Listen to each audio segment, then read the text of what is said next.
Good morning, lovely folks. Welcome into another episode of The Tripod. This week, we'll be breaking down NFL Week 3. Like we said, this is more rapid fire than last week. Just going to go through some marquee games and also just the games that we have best bets on for Week 3. Still sitting at a decent record after a disappointing Week 2. We're still 5-2 on best bets this year, so that's 71%. So definitely can't complain about that. 10 to 15 minutes. Let's get you guys some best bets and then get on with your weekend. Let's start off with the Rams at the Bills. The Rams are plus 1 point. The total sitting at 46.5. Now, a little bit of money has come for the Rams in the last couple of days. This line was sitting up around 2.5. It's now 1. I understand it. The Rams have looked very impressive over the first couple of weeks, and the Bills are still 2-0 as well.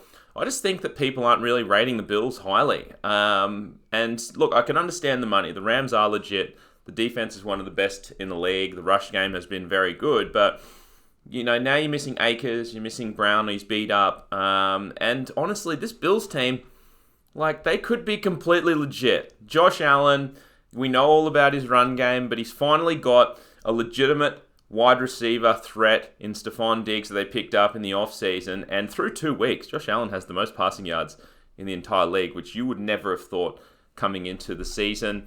And look, Bills got unlucky sort of week 1 not to cover, and I honestly think they might still be a little bit underrated. But here's the big factor. The Rams, they're traveling West Coast to East Coast. It's one of the longest trips that you can make in the United States of America, and last week, they also had to do a very similar trip, West Coast to East Coast, to travel to Philly.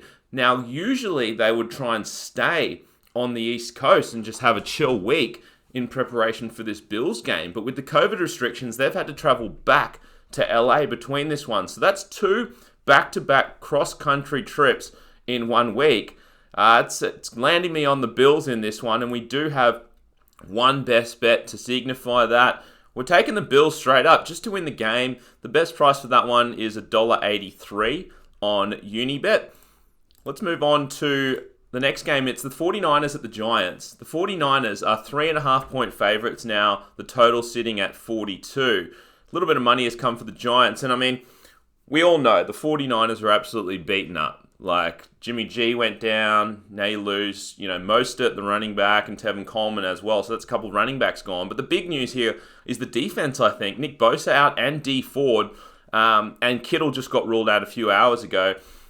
He was planning a return in this game. Obviously, he's their best receiver, even though he's a tight end. But he was planning a return for this game, but they don't want to risk it because of the turf at MetLife. And a lot of the 49ers have come out and sort of said that they don't want to play on this weird turf at MetLife Stadium. So I can see them being a little bit cautious in this one. Now, obviously, the big news from last week for all you people that play fantasy football and just enjoy the league as a whole is Saquon Barkley the Saquon Barkley injury.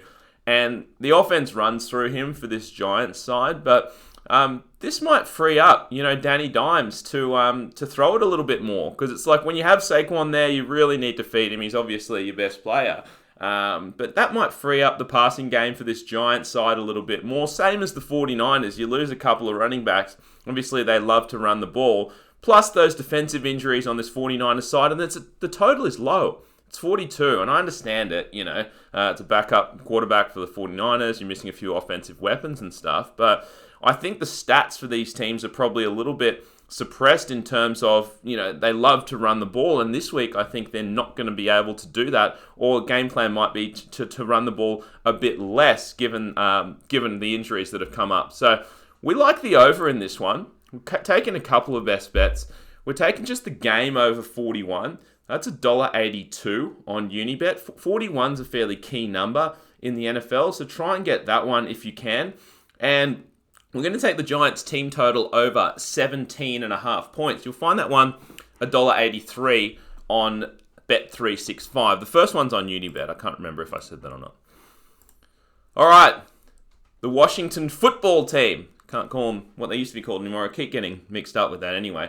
At the Browns, Washington's plus 7 points. The total is 45. Now, I think this Washington team is still, they're putrid. They're crap. I think they might actually be a little bit overrated. Like, they're still a shit team, and I think everyone kind of got thrown off the scent when they won week 1 against a banged-up Philly team, and now they're without their guard, Brandon Sheriff, who's a top 5 pick back in 2015. The Browns, obviously, we know they can go to shit, but they're a bit of a confidence team now. They chalk up their first win last week, and I watched that game. I thought that they pretty much dominated the Bengals. I think that the Browns got unlucky not to cover there with the backdoor cover from the Bengals, so still coming in maybe a little bit underrated. And I think that this Browns team, like I said, they play with confidence when they're up, and I think if they are up, they won't hesitate to pile on the points against this Washington side. I don't think they're going to be able to stop the run game there with Chubb and Kareem Hunt. So I think if the Browns get up, they're going to run up a score. And so we have one best bet on this one. We're taking the Browns team total over 26 points flat. You'll find that one at $1.88 on Ladbrokes and on Neds. You can see underneath if you're watching a video, the next best bets are under that one. Now, this is a marquee game. We don't have any best bets on this one, but it should be an absolute cracker. The Cowboys at the Seahawks. The Cowboys are 5-point dogs. The total is 57. And you can understand why. You see what happened like in the Cowboys game so far, especially against the Falcons. It was an absolute shootout. The Seahawks have been in a couple of shootouts. Russell Wilson kind of stamping, making an early claim for an MVP type season. I still can't believe that he hasn't received one vote in his entire NFL career. But look, the Cowboys got very lucky last week against the Falcons. Anyone that watched that, it was just the craziest shit. At the time there, I think they had a 0.2% win probability or something. That to recover an onside kick, drive down the field, and then kick the winning field goal. It's an absolutely crazy game. I would lean in the Cowboys in this one. I think the Seahawks are I know the Cowboys are a public team, but I think the Seahawks, they couldn't have looked any better in the first 2 games. Russ is getting a lot of the MVP talk. They've put up 73 points in 2 weeks. And look, they probably should have lost last week, to be honest, if the Pats didn't run, the most obvious fucking play ever on the final play. Now, I think although the Cowboys won last week, it was an ugly game. So they got very lucky. You've got lucky win theory there. And as well, people are going to dismiss that Cowboys win, I think, a little and just say that was a fluke. I like the Cowboys as well because, you've got the Seahawks who traditionally have a very strong home field advantage. No crowds in the stadium, so that 4-point home field advantage is completely negated.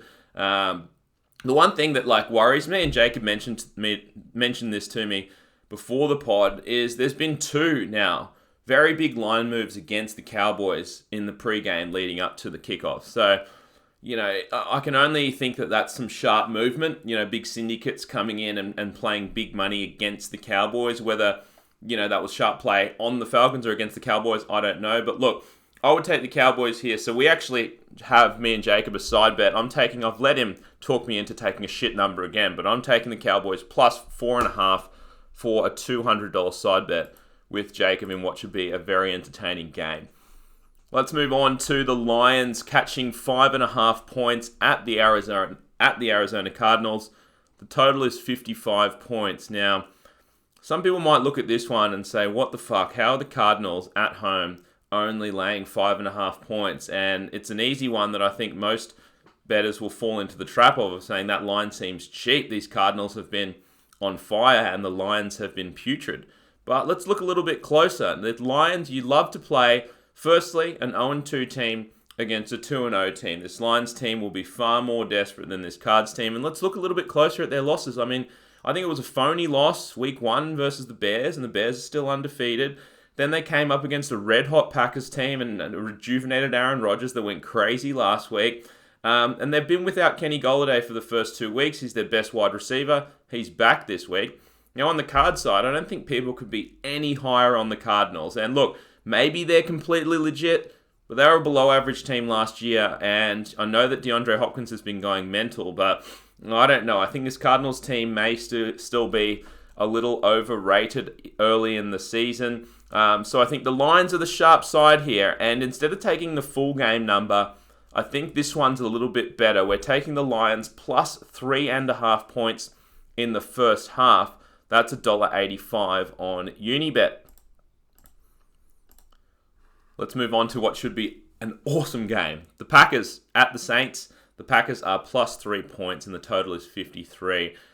the Packers have been bloody impressive, and everyone was kind of coming into the preseason saying, oh, is Aaron Rodgers washed? But he's looked really good, and I just wonder whether that's going to deteriorate down the season. And to be fair, he's played very well, but against two pretty horrific defenses in the Vikings, who, are just injury-riddled, and the Lions, who never have a fucking good defense. The Saints should offer a bit more resistance here.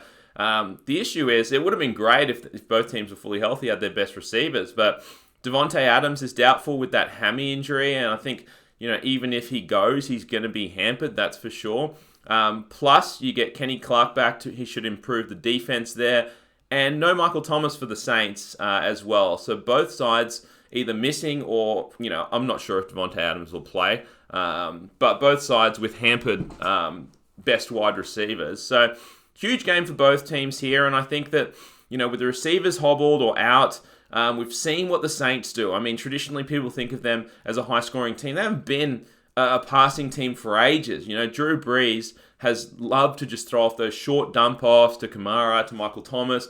I think his arm is not what it used to be. And this Packers side wants to run it a little bit more as well. So I think both sides are going to run the ball shitload in this one, chew up the clock. I understand it's in the dome, but 53 points seems like an awful lot to me, and I'd be very surprised if it goes over this one. And we've taken a best bet for the under, 53.5. You can get that one at $1.86 on Bet365. Should be a cracking game nonetheless, but 53.5 seems a tad too high for me. Let's get on to the Monday night game. It's the Chiefs at the Ravens. It should be an absolute cracker. It's a Super Bowl that we wish we had. The Chiefs are plus 3.5 points. The total for 54.5. Now, both undefeated teams. One of them's going to chalk up their first loss here. The cornerback Tavon Young's out for the Ravens. Going to make it a little bit easier for the Chiefs to move the ball. But now, look, the Chiefs didn't look convincing last week against the Chargers. And I just wonder if they had one eye on this Ravens game this week. Meanwhile, the Ravens have just been absolutely crushing teams. But let's have a look back here. That was the Browns and it was the Texans. So the Chiefs should offer a little bit more resistance here. They should get Ward and Clark back for the defense, which will help. They'll probably miss Sammy Watkins in this one. But look, this Chiefs side, they're pretty fucking deep at receiver, so they should be fine. And once again, this Ravens team, very strong home field advantage. But Baltimore is one of the cities that is not allowing fans at the stadium, so it will be an empty stadium there. So I think that negates a lot of the home field advantage that the Ravens usually get. Arguably, I'm not sure who's the better team here, but this Chiefs side is an absolute juggernaut, and I think you just can't give them the hook with the 3.5. So that's the way that we're leaning at the moment. We're going to continue to no best bets for now. We're going to continue to monitor that line, but our initial leans would certainly be to take the 3.5 with the Chiefs, but no best bets for now on the Monday night game. And that's going to wrap it, guys. I think we had 5, maybe 6 best bets in there, but we'll post them all in the Tripod app afterwards. Enjoy the footy today. A lot of good sport. UFC tomorrow, going into NRL finals, and obviously NFL getting into full swing. So thanks once again for tuning in, and I'll see you guys back here again tomorrow night to break down round 20 of the NRL. See you then.